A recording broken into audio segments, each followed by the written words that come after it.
MLC కూటమి అభ్యర్థి రాజశేఖర్ గెలుపును కోరుతూ కూటమి నాయకులు విస్తృత స్థాయి సమావేశంలో మంత్రి రామానాయుడు పాల్గొన్నారు. ఈ సందర్భంగా ఆయన మాట్లాడుతూ పాలకొల్లు నియోజకవర్గ నా కుటుంబ సభ్యులైన ప్రజల ఆశీర్వాదంతో 3 సార్లు ఎమ్మెల్యేగా గెలిచాను. నేడు మంత్రిగా ఉన్నప్పటికీ రాష్ట్ర అభివృద్ధితో పాటు నియోజకవర్గ అభివృద్ధి ప్రజాసేవలో రోజుకు 18 గంటలు శ్రమిస్తున్నాను అని, మంత్రిగా నా వెంట పిఏలు తిరగరు. నేనే పిఏగా ఆరోగ్యం బాగోకపోయినా 10 నిమిషాలు కూడా విశ్రాంతి తీసుకోకుండా మీకోసం పనిచేస్తున్నానని రాష్ట్ర జనవరుల శాఖ మంత్రి డాక్టర్ నిమ్మల రామానాయుడు తెలిపారు. పాలకొల్లు లయన్స్ కమ్యూనిటీ హాల్లో ఉభయ గోదావరి జిల్లాల పట్టభద్రుల ఎమ్మెల్సీ కూటమి అభ్యర్థి పేరాబత్తుల రాజశేఖర్ గెలుపును కోరుతూ జరిగిన పాలకొల్లు నియోజకవర్గ స్థాయి కూటమి ముఖ్య నాయకులు విస్తృత సమావేశంలో ఆయన పాల్గొని మాట్లాడారు. ఏమన్నా కొంచెం టాపర్స్ ఉంటే మన దగ్గర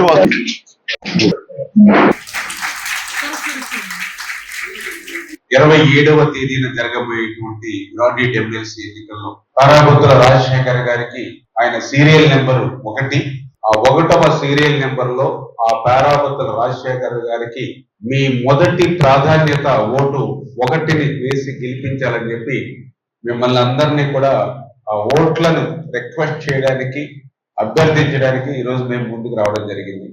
మీ అందరికీ తెలుసు, మీ అందరి ఆశీర్వాదంతో మొన్న అసెంబ్లీలో 175కి 164 సీట్లు మీరందరూ కూడా గెలిపించి ఆంధ్రప్రదేశ్ రాష్ట్ర చరిత్రలో పెద్ద ఎత్తున ఈ యొక్క ఎన్డీఏ కూటమికి మీరు విజయాన్ని సాధించబెట్టారు.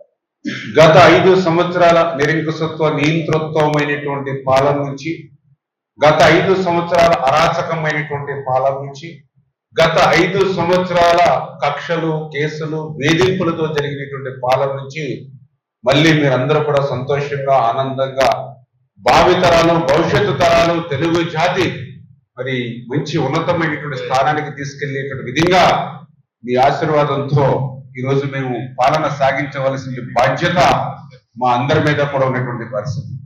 మరి గత ప్రభుత్వం మరి 1 కాదు 3 ముక్కలు అంటూ మరి ఆ రోజు 3 ముక్కల్లో కూడా కనీసం ఎక్కడ కూడా ఒక్క ఇటుక ముక్క కూడా 5 సంవత్సరాల్లో పెట్టకుండా, అంటే అటు అమరావతి లేదు, అటు ఆయన చెప్పినటువంటి 3 ముక్కల్లో ఒక్క ఇటుక కూడా పేర్చలేదు. పోలవరం ప్రాజెక్టు మీ అందరికీ తెలుసు.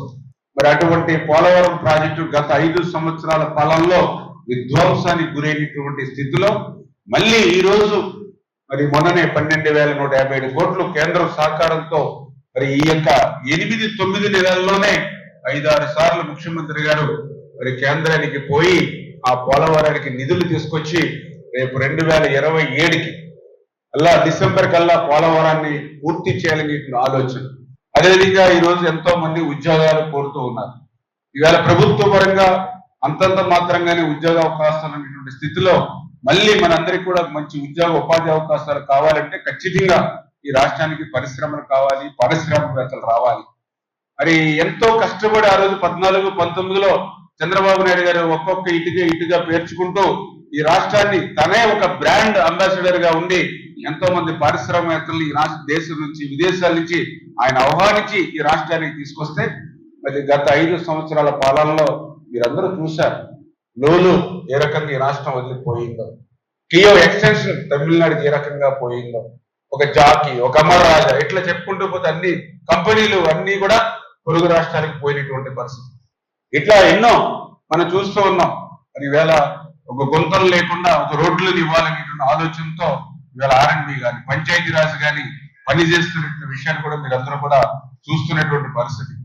అలాగే వీటితో పాటు ఎన్నో సంక్షేమ కార్యక్రమాలు కూడా ఈవేళ ఒక పెన్షన్లు 4,000, 6,000, 15,000 రూపాయలు అభివృద్ధి చేస్తూ సంక్షేమ కార్యక్రమాలు సాగిస్తూ ఒక్కొక్కటి కూడా ఒక్కొక్క సంక్షేమ కార్యక్రమాన్ని ఏవైతే మీకు హామీలు ఇచ్చామో అవన్నీ కూడా నిలబెట్టుకుంటూ వస్తూ ఉన్నాం. అందులో భాగంగానే 20 లక్షల ఉద్యోగాలు ఈ 5 సంవత్సరాల్లో కల్పించాలనే ఆలోచనతోనే ఇవాళ ఈ పరిశ్రమలు, పెట్టుబడిదారుల్ని తీసుకొస్తూ అదేవిధంగా ఏదైతే డిఎస్సి నోటిఫికేషన్ సంబంధించి మరి ముఖ్యమంత్రి గారు మొదటి సంతకం పెట్టడం జరిగింది. మొన్ననే లోకేష్ గారు కూడా ఈ యొక్క ఎలక్షన్ కోడ్ అయిన వెంటనే నోటిఫికేషన్ ఇచ్చి రేపు విద్యా సంవత్సరం ప్రారంభానికి ముందే ఆ యొక్క టీచర్ల భర్తీ చేయాలనేటువంటి విధంగా మరి ఏదైతే మన లోకేష్ బాబు గారు కూడా చెప్పినటువంటి విషయం కానీ మరి ఇట్లా ప్రతిదీ కూడా అదేవిధంగా క్యాలెండర్ ఇందాక కూడా చంద్రబాబు నాయుడు గారితో మేము కూడా మాట్లాడడం జరిగింది కాన్ఫరెన్స్ లో. ఏదైతే ఏపీఎస్సికి సంబంధించి ఏదైతే గ్రూప్ 2, గ్రూప్ 1 ఏదైతే కొన్ని ఇబ్బందులు ఉన్నాయో వాటి మీద కూడా చంద్రబాబు నాయుడు గారు కూడా స్వయంగా ఆయనే ప్రభుత్వం దగ్గర నుంచి లెటర్ రాసి కమిషన్ చైర్మన్ కూడా ఇమ్మీడియట్లీ ఏదైతే దాని మీద ఉన్న ఇబ్బందులు ఏవైతే ఉన్నాయో తొలగించి క్లియర్ చేయాలనేటువంటి ఆలోచన గారు. మరి ఈవేళ మీ అందరికి కూడా ఆ యొక్క అభివృద్ధిని కానీ సంక్షేమాన్ని కానీ అందిస్తూ మళ్ళీ రాష్ట్రాన్ని గాడిలో పెట్టే ప్రయత్నం చేస్తూ ఉన్నారు. ఇవన్నీ నేను ఎందుకు చెప్తూ ఉన్నానంటే ఈ రకంగా మీరు మాకు అధికారం ఇచ్చారు. అసెంబ్లీలో మేము 164 మంది ఉన్నాం. 93% స్ట్రైక్ రేట్ తో విజయం సాధించాం. మీ తరఫున మీకు ఉపయోగపడేటువంటి విధంగా మేము పాలన సాగించడానికి మేము అసెంబ్లీలో బిల్లులు తీసుకొస్తాం. విద్యతో మీ ఓటు ఆ యొక్క రాజశేఖర్ గారికి 1వ ప్రాధాన్యత ఓటు ఇవ్వడం ద్వారా శాసన మండలికి పంపించడం ద్వారా భవిష్యత్తులో ఆంధ్రప్రదేశ్ రాష్ట్ర పాలనంతా కూడా జనరంజకంగా సాగేటువంటి విధంగా అవకాశం కల్పించాలని మిమ్మల్ని అందరినీ కూడా కోరడానికి మీ దగ్గరికి రావడం జరిగిందని చెప్పి తెలియజేసుకుంటూ, అదేవిధంగా ఏదైతే ఇప్పుడే చెప్పారు మన రాఘవరెడ్డి గారు, ఆదిత్య కాలేజీ నాకు కూడా మంచి అనుబంధం ఈ కాలేజీతో. ఎందుకంటే చాలా కార్యక్రమాల్లో ఇదే డాస్ మీద కానీ లేదంటే బయట ఓపెన్ డాస్ లో కానీ చాలా సార్లు మీ కార్యక్రమంలో నేను కూడా భాగం పంచుకున్నా. ఈరోజు పాలకొల్లు లాంటి ఒక సెమీ అర్బన్ ప్రాంతంలో ఒక మంచి నాణ్యమైన విద్య అందించేటువంటి సంస్థ, ఎన్నో మంచి మంచి ర్యాంకులు సాధించేటువంటి సంస్థ. దయవచ్చి మీరందరూ కూడా మిగిలిన వాళ్ళందరినీ కూడా ఎడ్యుకేట్ చేయాలని చెప్పేసి మీ అందరినీ కూడా మరొక్కసారి చేతులు ఎత్తి మిమ్మల్ని అందరినీ కూడా కోరుతూ సెలవు తీసుకుంటాం.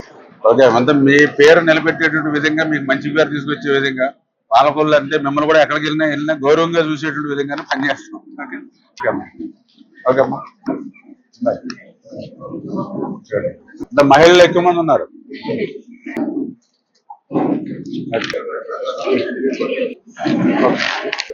బాగున్నారా?